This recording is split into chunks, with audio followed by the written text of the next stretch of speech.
A new student Astitwa joins college where he finds himself in a problem when his fascination for long hair upsets his senior Janaki. The ragging days. Janaki was your typical neighborhood girl, chirpy, bubbly and talkative. An undergraduate in second year of graduation course. She dreamt of becoming an able news presenter of the country and a shrewd journalist. Also, she was an active member of University Cultural and Language Club. It was a special day for their university wherein they welcomed first-year graduation students to their respective clubs. Each club had to prepare presentations that explains the benefits of joining their club and attract new members towards them. Janaki was chosen as the host for both the clubs and the dress code was set to ethnic Indian dresses. Janaki had to be in the campus by 10 am as her presentations were scheduled at 11 am and 12 pm. After that she was supposed to sit in for cultural club for entries. She woke up by 6 am, cleaned her mehndi that she had drawn the night before.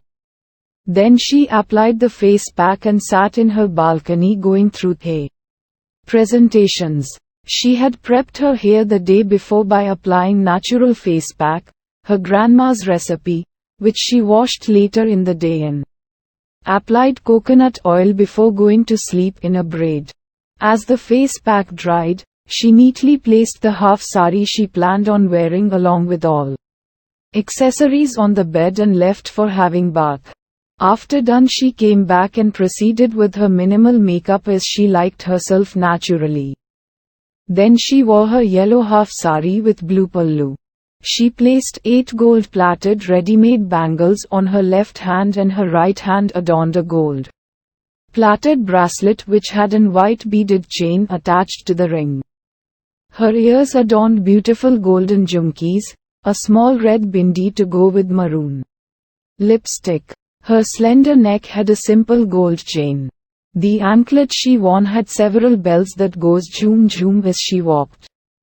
She chose to left her waist-length hair open which had natural curves thanks to braiding, and it covered whole back of hers. With her round bosoms and bottoms, flat belly, and slim figure she looked no less than a goddess. Only reason why Karan Johar would not cast her in his movies being her dusky brown complex. As the presentation started and Janaki climbed the podium, the sound of her anklets and command in presentations kept all eyes on her. Some boys were drawn towards the outline of her while the girls were glued mostly the way she presented herself and her long hair. Somewhere in the crowd, there was Astitwa, an orphan boy who had a dream of becoming a teacher and social worker. He also had a desire to have long hair which most would find feminine. Seeing Janaki, his desire resurfaced again and his eyes were glued to her hair. So he decided to join cultural and language clubs. From the next day onwards as he sat in the clubs he could never take his eyes off Janaki, most of the time taking note of her hairstyle. If in case his eyes found her in campus, elsewhere too they were drawn towards her. This habit became so automatic to him that unknowingly he became a stalker of Janaki in the campus. Janaki was well aware of these developments but she decided to take some time to initiate action. After 2 weeks she decided to take her action so that Astitwa stops his stalking. One Saturday after club session got over, Janaki along with some girls called Astitwa over and asked about the stalking. Astitwa felt embarrassed and said sorry at first. Then he said that he liked her hair and wished to have his own long hair. Hearing this, Janaki laughed along with other girls and the club room boomed with their laughter. As they stopped she found him still standing his ground and asked if he could prove his statement or not. Astitwa asked what he had to do. Then Janaki declared that she would bring a wig and every day before the classes begin, he had to come to the club and wear them for whole day till in the campus.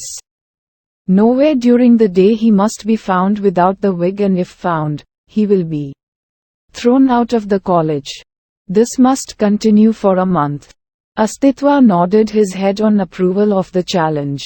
This further angered Janaki, and she selected 2 girls and 2 boys who were his classmates to keep an eye on him. On the morning of day 1, Astitwa went to club room to wear the wig. For day 1, Janaki decided to leave his hair open so he would struggle. But he was more determined to pass this, as he felt it was a test.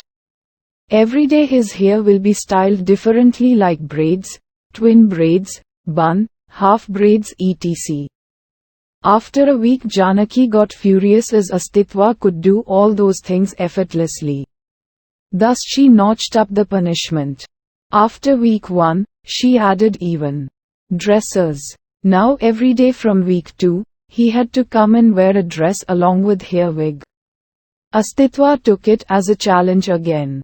Week 2 began, and the dress to be worn was a long skirt and top. Janaki arranged breast forms, hip pads and clip-on jewelry from the drama club. She wanted to humiliate him more, as she thought he gave a stupid excuse for his stalking. He came that day and wore all the things laid out for him with help from club members. He even carried the dress effortlessly. This continued for the whole month. In this whole month, he wore skirts, half saris, chudidars and almost every dress a girl could dream. Still he kept his head high even when he had to use women restrooms. But somewhere this was pricking Janaki even more. For the last day, she selected a see-through sari. He took it as a sport and completed the ragging very well. This made Astitwa more popular, as he pulled off such a tough ragging session for 30 days. As usual, he finished day 30 and went on to Janaki to make his seriousness about long hair known to her. But Janaki was angry beyond reasonableness. She burst out on Astitwa, "You just to hide your stalking me, you lived like a girl for a month within the college campus. Shame on you. Is that how you're cultured by your parents? They will feel disgusted by you. Never show your face to me ever." Astitwa could not understand how to respond. Eventually he replied back, "I know that to desire having long hair is considered a very feminine thing. But I thought you would understand, as you acted very kindly with others. Now I know your kindness is subjective. I am deeply sorry if I have hurted you." Then he left.